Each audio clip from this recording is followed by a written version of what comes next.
Welcome to Tips for Explaining Work Incentives, a webinar. There's 7 learning objectives for this webinar. First, to state the importance of focusing on the bottom line, on how much money a person ends up with rather than keeping benefits at all costs. Second, to explain basic points about work incentives. And third and fourth, to identify SSI and Title II work incentives and logic. Fifth, to use visual aids and net income comparisons to explain work incentives. Sixth, to list potential advantages to a person of working his or her way off Title II disability benefits.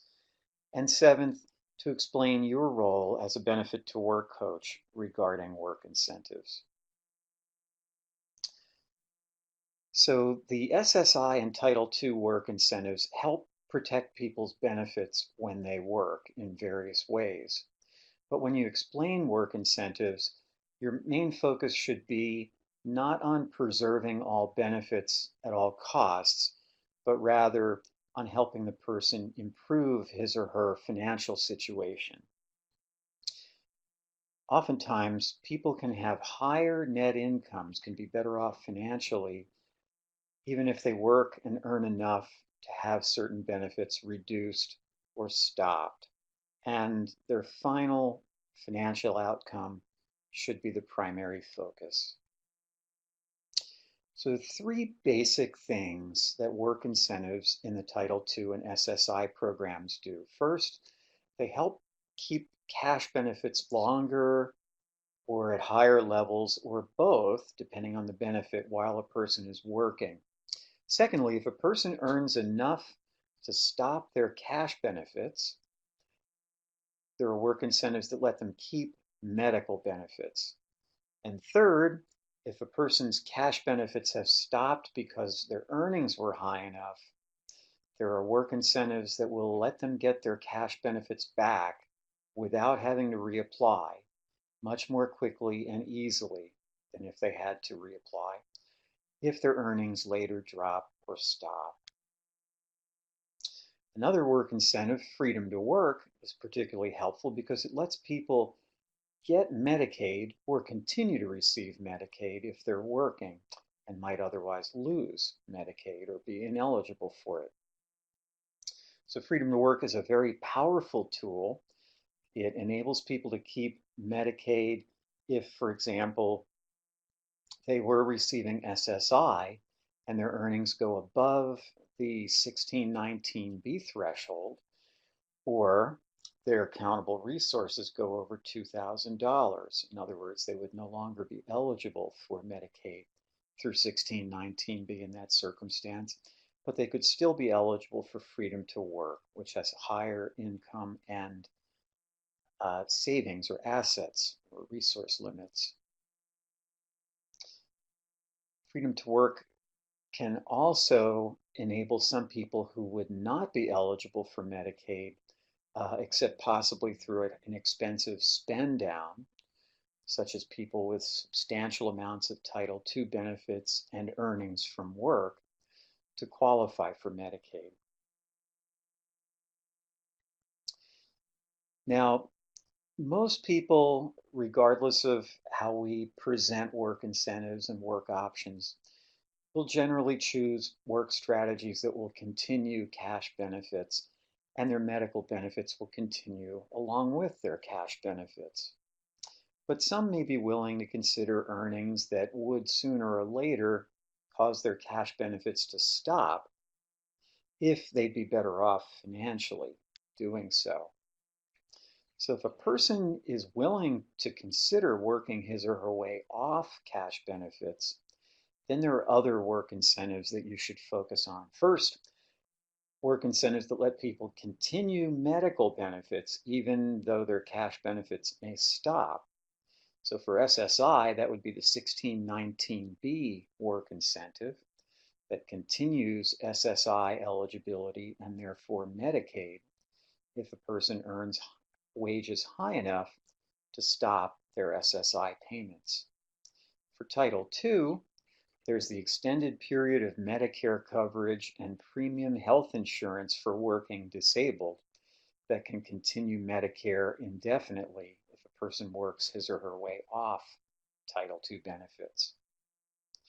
Next, you want to focus on work incentives that would apply to someone who's worked his or her way off cash benefits, but who wants to know what would happen if later their earnings dropped or stopped. And these work incentives let people get their cash benefits back more quickly and easily because they don't have to reapply. So 1619B, and in some cases expedited reinstatement, would do this for SSI recipients. And for people on Title II, the extended period of eligibility and expedited reinstatement can let them get their cash benefits back without having to reapply if something later happens to their earnings. And of course, freedom to work would be a great incentive for some people to be able to keep Medicaid if they would otherwise become ineligible. And for people to keep or to get Medicaid in the first place if they were not initially eligible for it, but now they're working and could qualify for freedom to work. So here's a quick exercise. Which one of the following is not a good work incentive strategy? A, for people who may work their way off cash benefits, emphasize work incentives that will let them keep their medical benefits and get cash benefits back without reapplying if their earnings later drop or stop.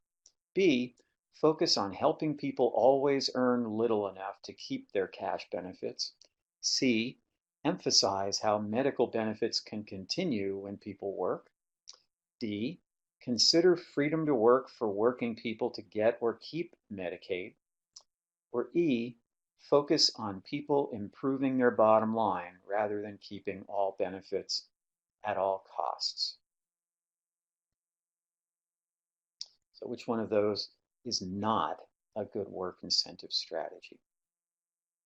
And the answer is B, focus on helping people always earn little enough to keep their cash benefits, because many people can be better off financially working their way off some cash benefits. Let's move into SSI and the SSI work incentives. So SSI is a need-based benefit. It's based on financial need, and it's designed to make sure that eligible people have at least a basic minimum level of income to pay for food and shelter. Now, SSI stands for Supplemental Security Income. So it's designed to supplement other income if a person has other income. So there is a logic to SSI, and part of the logic is if a person doesn't have any other income, then they could be able to receive up to the maximum SSI benefit. But if they have other income, it makes sense that they might receive less SSI because they wouldn't need as much to cover basic food and shelter. So the SSI logic is that as other countable income goes up, SSI goes down, and vice versa. So you can think of SSI and other countable income as being like a balance or a scale. As one side goes up, the other side goes down. As one side goes down, the other side goes up. Now, the four principal SSI work incentives that you may work with regularly that have an impact on the amount of a person's cash benefit are the Student Earned Income Exclusion, or SEIE, Impairment-Related Work Expenses, or IRWE, Blind Work Expenses, or BWE, and Plan to Achieve Self-Support, or PASS. The logic of these SSI work incentives is that they reduce countable income, and when countable income goes down, SSI goes up. Now, only one of these four, the Student Earned Income Exclusion, can be used even if a person does not pay out of pocket for expenses related to work.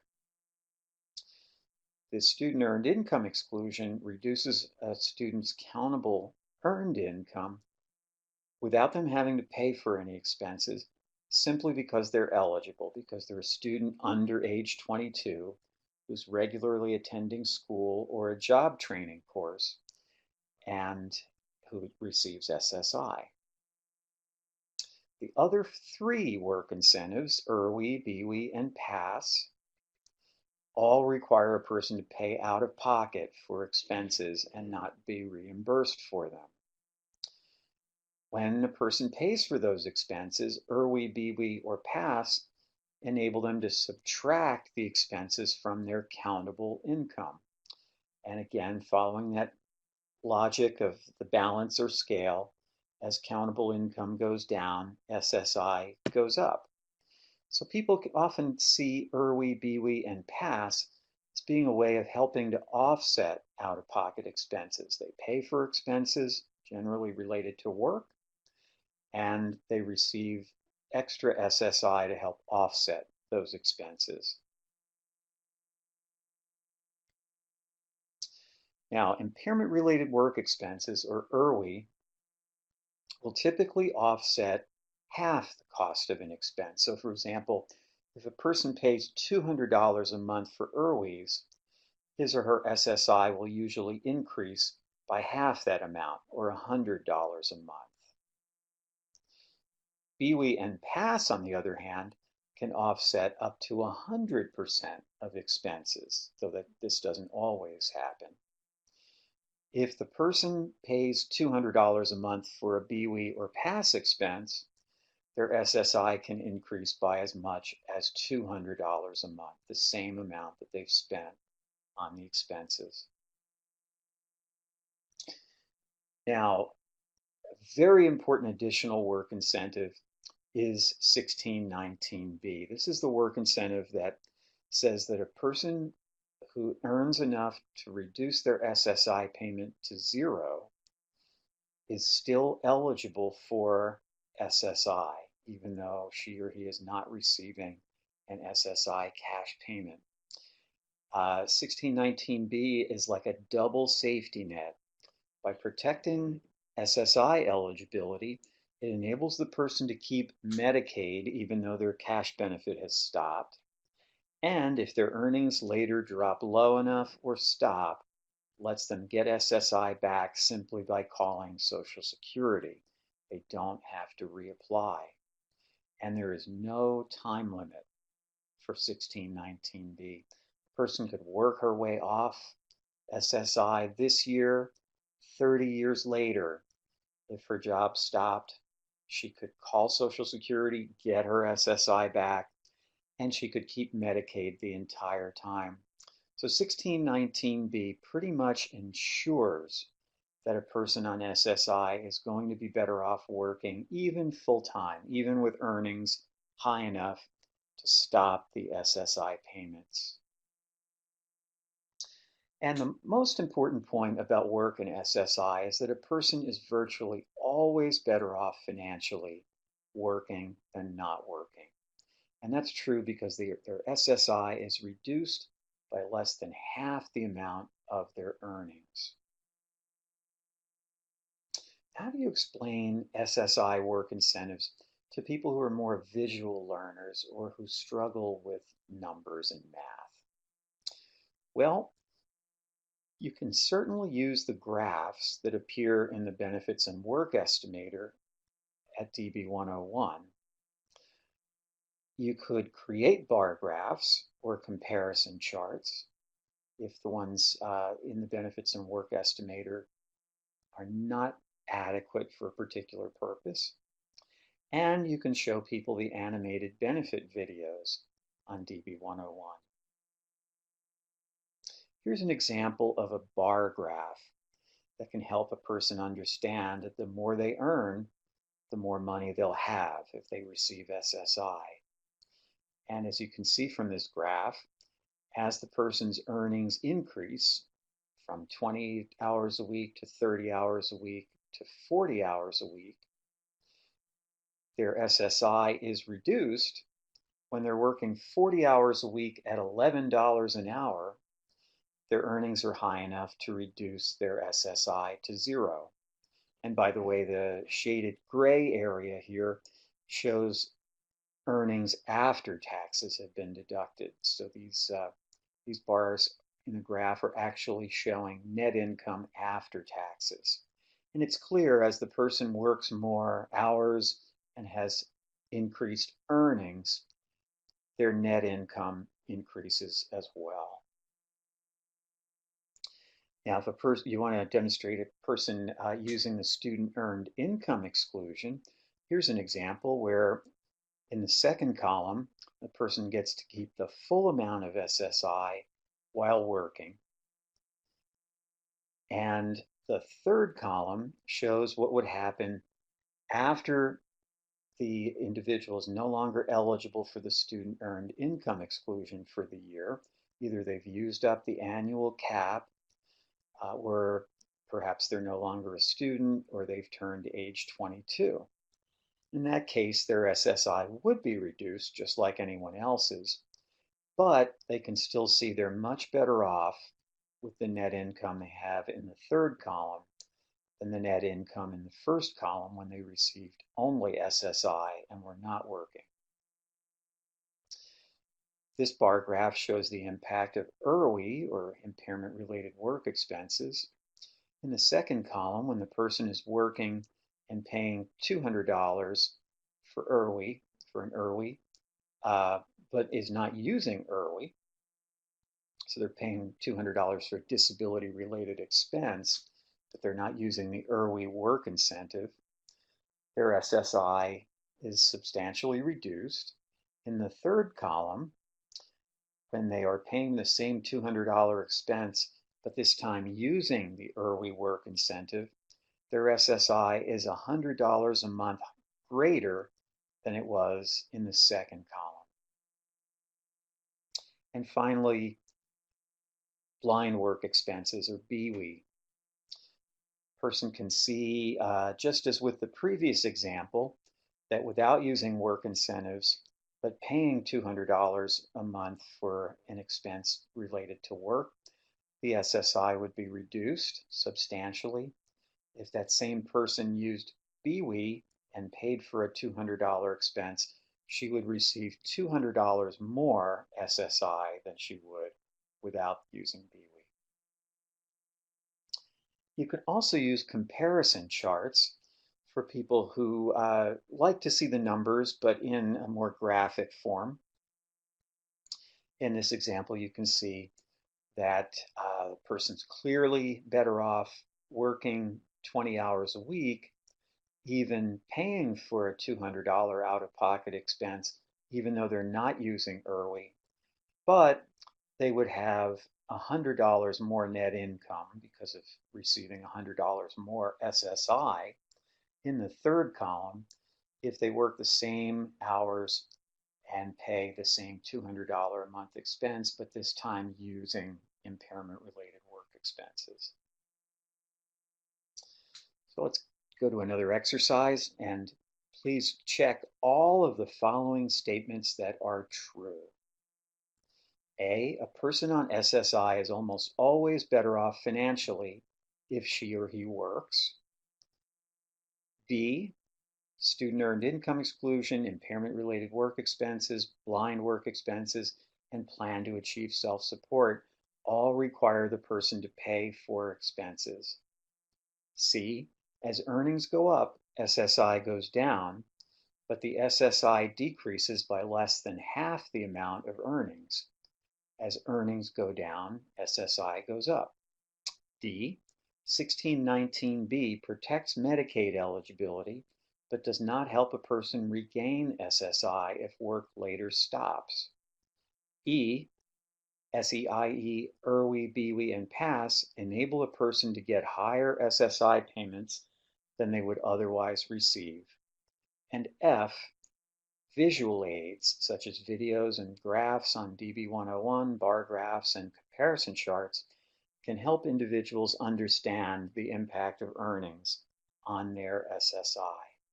So please take a moment to select which of those statements is true, and there are multiple true statements.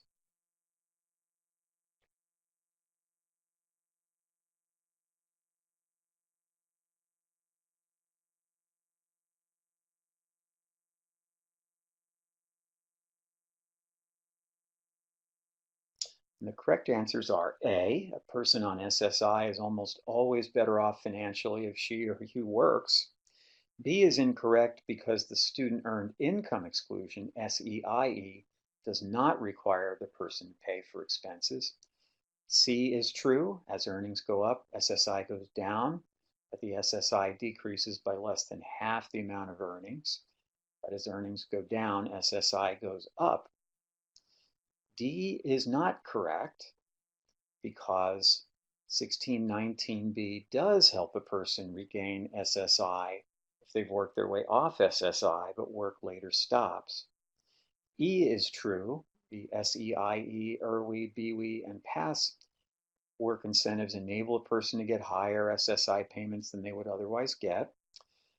And F is true that various visual aids can help people understand the impact of earnings on their SSI. Now we'll move on to Title II work incentives. One very key difference between SSI and Title II benefits is that while SSI benefits can fluctuate up or down according to what happens with other income, Title II benefits are all or nothing. In a given month, a person will either receive the full benefit or zero. Now, this makes it much more of a challenge for people on Title II benefits to consider earnings high enough to stop their cash benefits, because benefits will either stay at the full amount or be reduced to zero. There's nothing in between. This phenomenon is often known as the cash cliff. If a person keeps their earnings below SGA, they'll keep their Title II benefits, the full amount.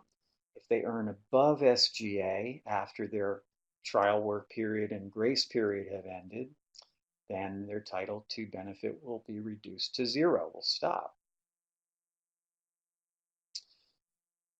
Now, people can use IRWEs and subsidies often, and sometimes unsuccessful work attempts, to keep earnings below SGA if they go over the usual SGA amount.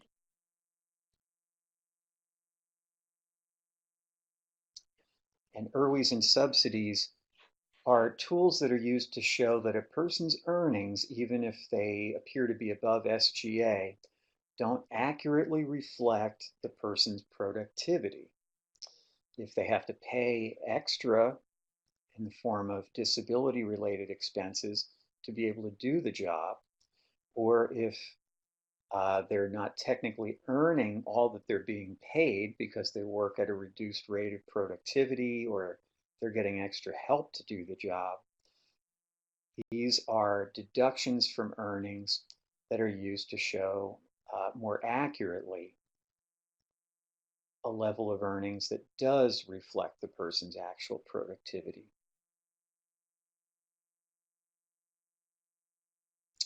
So IRWEs, just a quick summary, or impairment-related work expenses, are expenses that meet 4 conditions.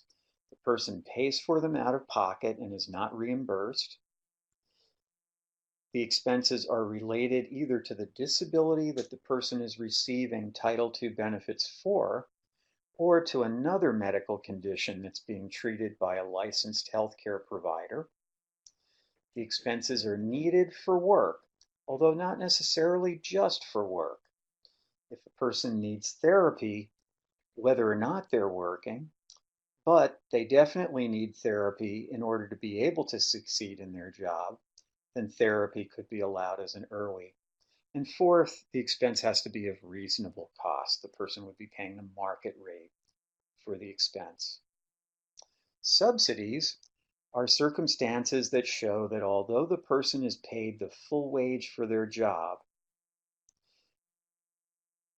they're earning less than the full amount of their wage, because either they're getting extra help or supervision to get the job done. So in theory, they're not doing all the work independently. or their productivity is lower than for non-disabled workers because they either work more slowly, there are certain duties they can't perform or can't fully perform because of their disability. But many employers will choose to keep an employee with a disability, even though their productivity may be lower, simply because they bring extra value to the workplace. For example, perhaps they're more reliable than other workers and are expected to have lower turnover. So ERWIs and subsidies, dollar amounts are calculated, and then those are subtracted from gross wages. And if the difference is below the SGA dollar amount, then Social Security will most likely decide the person is not doing SGA and their Title II benefits will continue. So here's an example where Mustafa gets SSDI. He used up his trial work period several years ago. He's not blind. He starts a job working 40 hours a week, earning $10 an hour, which averages to about $1,732 a month gross wages. He pays $120 a month for therapy copays and $10 a month for prescription copays. His job coach helps him 20 hours a month, and coworkers give him an extra 10 hours a month of help with job tasks. And Mustafa is paid the full wage for his job, but his employer estimates that he's working at about 90% productivity. In other words, he's not technically earning 10% of what he's paid. So Mustafa has two ERWIs, the copays for therapy and prescriptions, $120 and $10, add up to $130 a month total ERWIs. And his subsidies will be, first of all, the number of hours of extra help he received, 20 hours from a job coach, 10 hours from coworkers each month, total of 30 hours a month, multiplied by Mustafa's hourly wage of $10, that subsidy would be $300 a month. And the reduced productivity, the subsidy for that, is 10% of Mustafa's gross wage, because he's not technically earning 10% of what he's paid, since his productivity level is only 90%. And 10% of $1,732 a month is about $173 a month. So we've now calculated the values of the ERWIs and subsidies. Now we simply subtract those from the gross wages. The difference that's left is $1,129 a month. Since that's below $1,220 a month, the SGA level, Mustafa is not doing SGA, and Social Security will most likely determine that to be the case, and his SSDI payments will continue. Now, just as for SSI recipients who are visual learners or struggle with numbers and math, you can use visual aids to show a person on Title II the impact of different levels of earnings and work incentives. So again, that's going to be the graphs in the DB101 benefits and work estimator, bar graphs, comparison charts, and the animated benefits videos, DB101. Here's an example. In the example we just went through, we showed that Mustafa, even though he's earning well over $1,220 a month, just over $1,600 a month, had enough ERWIs and subsidies to stay below SGA. And this bar graph shows that using those work incentives, he'll keep his SSDI, the full amount, while he's working. And obviously his net income will be much higher than not working. Another work incentive people on Title II can sometimes use is called unsuccessful work attempts. An unsuccessful work attempt is when a person engages in work, they do SGA, even in spite of subtracting ERWIs and subsidies, their earnings are clearly SGA. But they stop work or their earnings drop below SGA within 6 months of starting the job because of disability-related reasons or because special conditions or accommodations in the job were removed. So if Social Security decides that a person's short-term job effort was an unsuccessful work attempt, then they won't count the earnings as SGA at all, even though the person's earnings were clearly above SGA. The unsuccessful work attempt will simply be wiped clean and won't be counted against the person's Title II benefit. Now, an unsuccessful work attempt can only be used until the cessation month. That's the first month after the trial work period that the person does SGA in spite of using ERWIs and subsidies. But unsuccessful work attempts can be especially helpful for some people who tend to cycle in and out of jobs, may not usually work more than 6 months in a job, and who leave the job or have it stopped for disability-related reasons. Another exercise: which one of the following statements is true? A, ERWIs, subsidies, and unsuccessful work attempts help a person keep Title II if his or her earnings are below $1,220 a month or below $2,040 a month if blind. B, Title II benefits are reduced as earnings increase. C, the visual aids to help people understand the impact of earnings on Title II benefits are very different from the visual aids used to explain the impact of earnings on SSI. D, an unsuccessful work attempt may exist if a person performed SGA but lost the job or had earnings drop below SGA within 6 months for disability-related reasons. So which one of those 4 statements is true?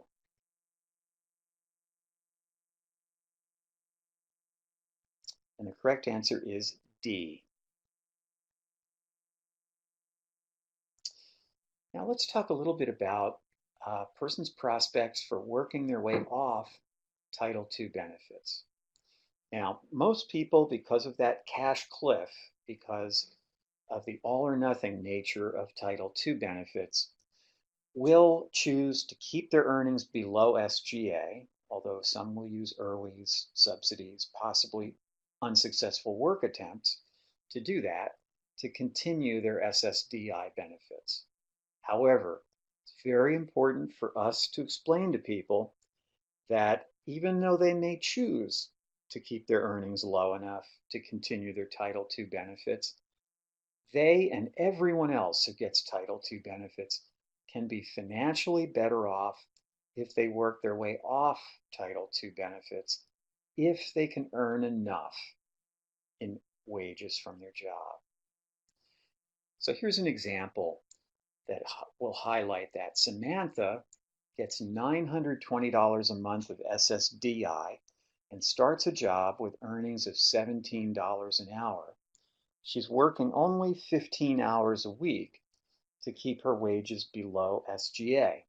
$17 an hour at 15 hours a week and 4.33 weeks in an average month would be average gross wages of $1,104 a month, definitely below the SGA level.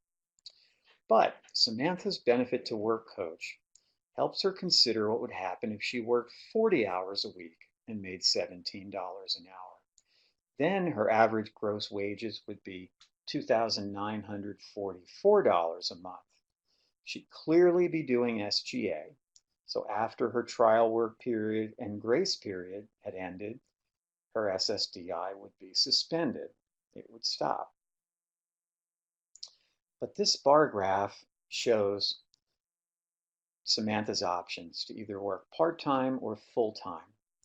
Working part-time at her current 15 hours a week, her earnings would be low enough for her to keep her SSDI. And by the way, the wages shown here in the upper portion of column 2 um, would be the wages after taxes are taken out. But working full-time, 40 hours a week at $17 an hour, even after taxes, Samantha would have substantially more income, more net income, than she would be working part-time and keeping her SSDI. You could show Samantha the same result using a comparison chart with numbers like this one. Now, the choice about whether to work part-time below SGA or full-time above SGA is entirely Samantha's. It's her decision. And there are reasons that she might choose to not work full-time, to keep her earnings instead below SGA. She may just be far too fearful of having her SSDI stop. She could be unsure about the stability of her new job, whether she'd be able to continue it. Or perhaps she might just think that for the extra $490 a month net income she would get working full-time without SSDI than working part-time with SSDI, it wouldn't be worth the extra effort of an extra 25 hours a week of work. However, there's probably a longer list of reasons why she might choose to work full-time. First of all, she'd have clearly higher net income, $490 a month more. She'd be less dependent on SSDI and therefore wouldn't have to deal with Social Security bureaucracy as much. As she works full-time and keeps paying into the Social Security Trust Fund, this could increase the amount of Social Security retirement benefit she would receive later in life.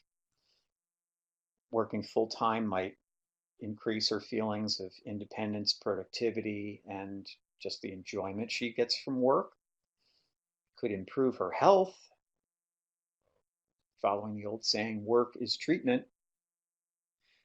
And she may be aware of the work incentives that would help her if she worked her way off Title II, that would protect her Medicare and let her keep it most likely indefinitely, and that would let her get quickly and easily back on SSDI payments if her earnings later dropped or stopped without having to reapply. So if a person who receives Title II benefits is not just panicked about the possibility of benefits stopping, if they can at least listen to the option of working their way off Title II, it's a good idea to explain a scenario where they could be better off. Now, sometimes that might mean full-time earnings at a higher hourly wage than the person is currently receiving. But that's important for people to know because in order to make a truly informed choice, a person needs to know that if they could earn enough, they would have more money. They would have a higher net income working their way off SSDI or another Title II benefit. And that might prompt them to get additional education, training, technology, etc., to enable them to earn that higher wage and work full time.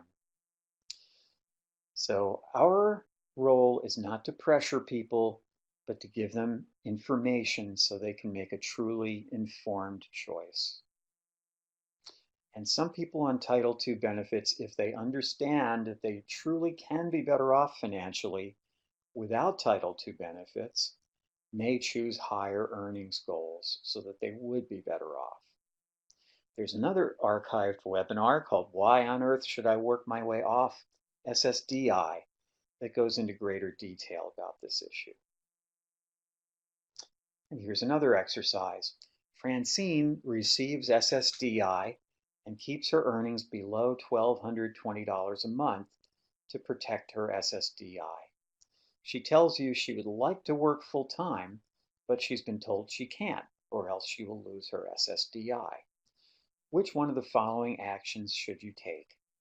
A, Tell Francine you understand her concern about losing SSDI and support her decision to not consider full-time earnings. B.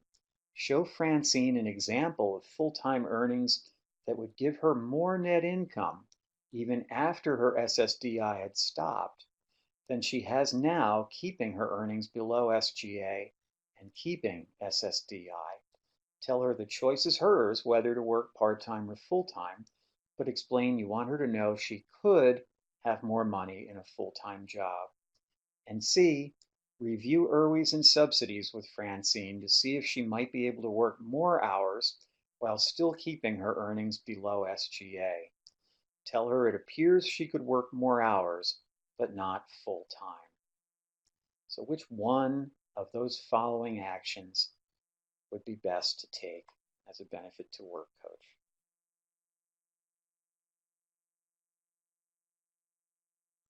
And the correct answer is B. So what is your role as a benefit to work coach regarding work incentives? Well, you should always explain the basic impact of different levels of earnings a person may be considering on their benefits, and highlight how work incentives can help protect benefits in different ways and can help ensure that people are better off working. You want to be able to explain work incentives clearly by showing the logic in them, by showing the person how the work incentives apply in their own personal situation rather than just in general, to use visual aids when appropriate, to focus on the bottom line, on the net income a person would have in various earning situations, and not just on keeping all benefits. You might want to highlight the success stories of other people when appropriate, and use the DB 101 estimators, especially the benefits and work estimator, to highlight the impact of different levels of earnings and work incentives. Now, there are a variety of reasons that you'll need to refer a person to a benefit planner.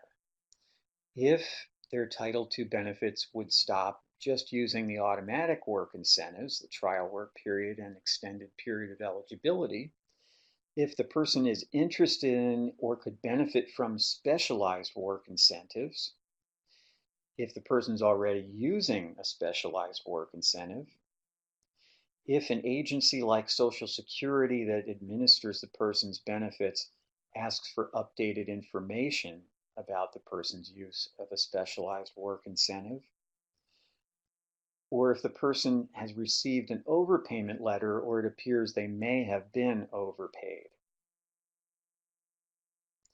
So, in short, the benefit to work coach's job is to explain the work incentives. The benefit planner helps a person use specialized work incentives and provides guidance with more complex benefit situations.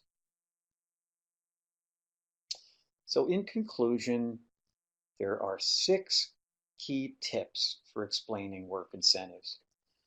To keep the explanation as simple as possible, to explain the logic of the work incentives, to focus on the person's own situation rather than just how the work incentives operate in general, to use visual aids when appropriate, to focus on the bottom line, not on keeping all benefits at all costs, and when necessary to highlight success stories of other people who've used work incentives, of course, without breaching confidentiality. Thank you very much for participating in this webinar.